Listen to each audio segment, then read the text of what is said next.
Welcome to. सबसे पहले हम बात करते हैं हमारे आज के पीएनएल की। तो आज के दिन आप देखोगे तो पुट के अंदर मुझे लगभग 1400 रुपये का लॉस हुआ, तो कॉल के अंदर मुझे लगभग 4500 रुपये का प्रॉफिट हुआ। ऑल और मुझे लगभग 3100 रुपये के आसपास का मुझे आज के दिन प्रॉफिट हुआ। पुट के अंदर लॉस क्यों हुआ? क्योंकि मार्केट नीचे की साइड में आ रहा था। मेरा व्यू था market sideways to downside में रह सकता है, लेकिन मैं हेजिंग के साथ में ट्रेड करता हूँ कि अगर मार्केट में ये भी नहीं है, मैंने साथ में दोनों ट्रेड को बनाया, ट्रेड को भी मैंने अलग अलग बनाया है। अभी देखो मैं आपको ऑर्डर विंडो यहाँ पे दिखाता हूँ जिससे आपको अच्छे से समझ में आएगा। यहाँ पे आप देखो मैंने लगभग 9:50 के आसपास मैंने यहाँ पे कॉल को सेल किया था केले को। फिर मैंने लगभग 1 बजे के आसपास पुट को साथ में सेल किया, दोनों को साथ में रखा। फिर यहाँ पे वापस से मार्केट नीचे आने लग गया, तो मैंने यहाँ से पुट के अंदर से निकल गया, कॉल के अंदर लगभग 30 पॉइंट के आसपास का मैंने प्रॉफिट बुक किया। तो मैं इसी तरीके से करता हूँ कि स्ट्रेडल बनाता हूँ, स्ट्रेंगल बनाता हूँ, तो भी मैं कुछ टाइम पे होल्ड करता हूँ डायरेक्शनल के लिए, और फिर मूवमेंट नहीं आता तो मैं इसको नॉन डायरेक्शनल में चेंज करता हूँ। ये नहीं कि मैंने डायरेक्टली ही ट्रेड बना लिया। और कभी मेरे को दोनों साइड से ये लगता है कि मार्केट रेंज के अंदर रहने वाला है, तो मैं डायरेक्टली दोनों को भी एक साथ में सेल कर लेता हूँ। अभी हम निफ्टी को देखते हैं। निफ्टी का पहले हम वीकली एनालिसिस करेंगे, फिर हम डेली के अंदर देखेंगे कि निफ्टी में कैसे काम कर सकते हैं। तो वीकली की चार्ट के अंदर देखेंगे तो हम लगातार 6 कैंडल रेड बन चुकी हैं।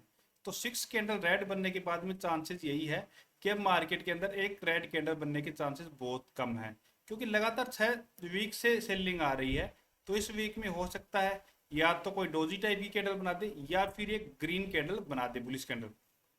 क्योंकि यहाँ पे प्रॉफिट बुकिंग भी आ सकती है कि लगातार जो भी कॉल सेलर हैं उन्हें प्रॉफिट मिल रहा है, तो यहाँ से हो सकता है कि वो अपसाइड में अपना प्रॉफिट बुक करे, तो यहाँ से अपसाइड में मूवमेंट हमें देखने को मिल सकता है। तो इस वीक के अंदर हमें ज़्यादा क्वांटिटी में पुट की पोजीशन को बाय नहीं करना है। पुट की साइड में हमें कम क्वांटिटी के साथ में ट्रेड करना, दूसरा कॉल की साइड में हम अच्छी खासी क्वांटिटी के साथ में ट्रेड कर सकते हैं। यहाँ पे ग्रीन कैंडल इसका 50% क्रॉस करता है, तो हम इससे ऊपर की कॉल को सेल कर सकते हैं, इससे नीचे की पुट को सेल कर सकते हैं, क्योंकि एक छोटा रेंज के अंदर कैंडल बनाता है तो हमें अच्छा प्रॉफिट वहाँ पे मिल सकता है।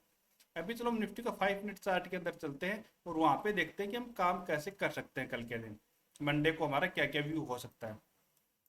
कल के दिन जो मूवमेंट था वो सिर्फ एक एक्सपायरी का मूवमेंट आया था चार्ट में, वो हमें आज समझ में आ गया कि ये सिर्फ एक बाइंग आई थी, ये सिर्फ एक एक्सपायरी के कारण ही आई थी। क्योंकि आज के दिन देखोगे ना, जहाँ पे कल यहाँ से मूवमेंट स्टार्ट हुआ था लगभग 24,350 के पास से, और मार्केट लास्ट में वहीं पे आके रुक गया है। मतलब जहां से ये बाइंग आई यहाँ तक चलो मान सकते थे कि इसके आसपास क्लोजिंग होता तो ठीक था। ये जो मूवमेंट था ना, ये सिर्फ कॉल सेलर के ऐसे लिट हुए और उनके ऐसे लिट होने के कारण से ये मूवमेंट आया। और आज के दिन मार्केट की सही जो फेयर प्राइस थी उसके ऊपर मार्केट वापस से आ चुका है यहाँ पे 24,350 के पास। अभी हमें क्या करना है, अगर यहाँ पे 24,500 के पास कल के दिन निफ्टी ओपन होता है, तो हमें वहां पे एक बार पुट की ही ट्राई करनी है, डायरेक्टली कॉल की ट्राई हमें बिल्कुल भी वहां पे नहीं करनी कि यहाँ से मार्केट अप साइड में निकल सकता है। 24,500 का एक राउंड लेवल है, तो यहाँ से मार्केट नीचे की साइड में आ सकता है, और यहाँ पे लास्ट में सेलिंग आई है, तो इसी एरिया को हमें मार्क करके रखना है। और 24,540 का हमें 40 पॉइंट का एक एसएल के साथ में ट्रेड बना लेना है। दूसरा फ्लैट ओपन होकर नीचे की साइड में चलता है मार्केट, तो हमें 24,200 तक के लिए ट्रेड हम बना सकते हैं कि इतना आ सकता है कि मार्केट नेक्स्ट वीक में हो सकता है एक बार 24,000 को टच करे और फिर पुल बैक अप साइड में करे, तो हमारा टारगेट 24,000 तक भी मंडे के दिन हो सकता है। इस तरीके से हम ट्रेड कर सकते हैं। दूसरा गैप अप मैंने बता दिया, गैप डाउन ओपन होता तो क्या होता है, अगर मार्केट गैप डाउन ओपन हो जाता 24,200 के आसपास, तो वहां से एक बारी अपसाइड में बाइंग आने के पूरे पूरे चांसेस है। वहां से मार्केट अपसाइड में प्रॉफिट बुकिंग आएगी, तो अपसाइड में आ सकता, तो हमें 24,200 के आसपास मिलता है, कोई पॉजिटिव प्राइस एक्शन बनाता है, हमें अपसाइड के लिए ट्रेड का प्लान कर लेना है।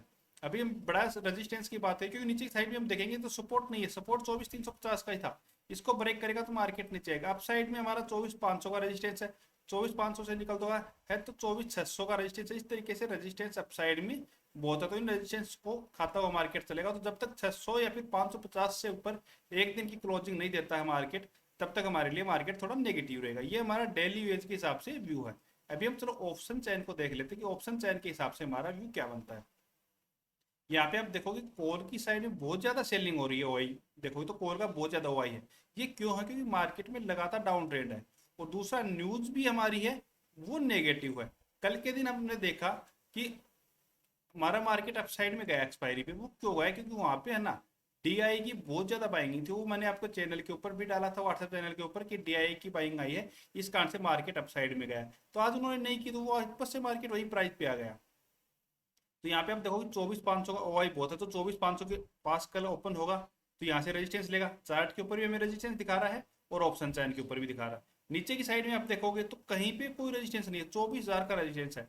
तो मैंने भी यही बताया कि आज से पहले 24,200 का ये रेजिस्टेंस है, सपोर्ट है। तो ये दोनों सपोर्ट है।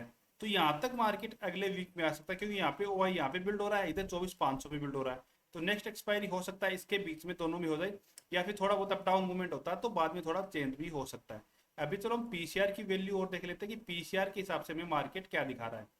तो पीसीआर की वैल्यू हम देखेंगे तो लगभग हमारी 48 आ चुकी है। तो 48 पीसीआर आ चुका है ना, इसका मतलब हमारा मार्केट नेगेटिव नहीं है।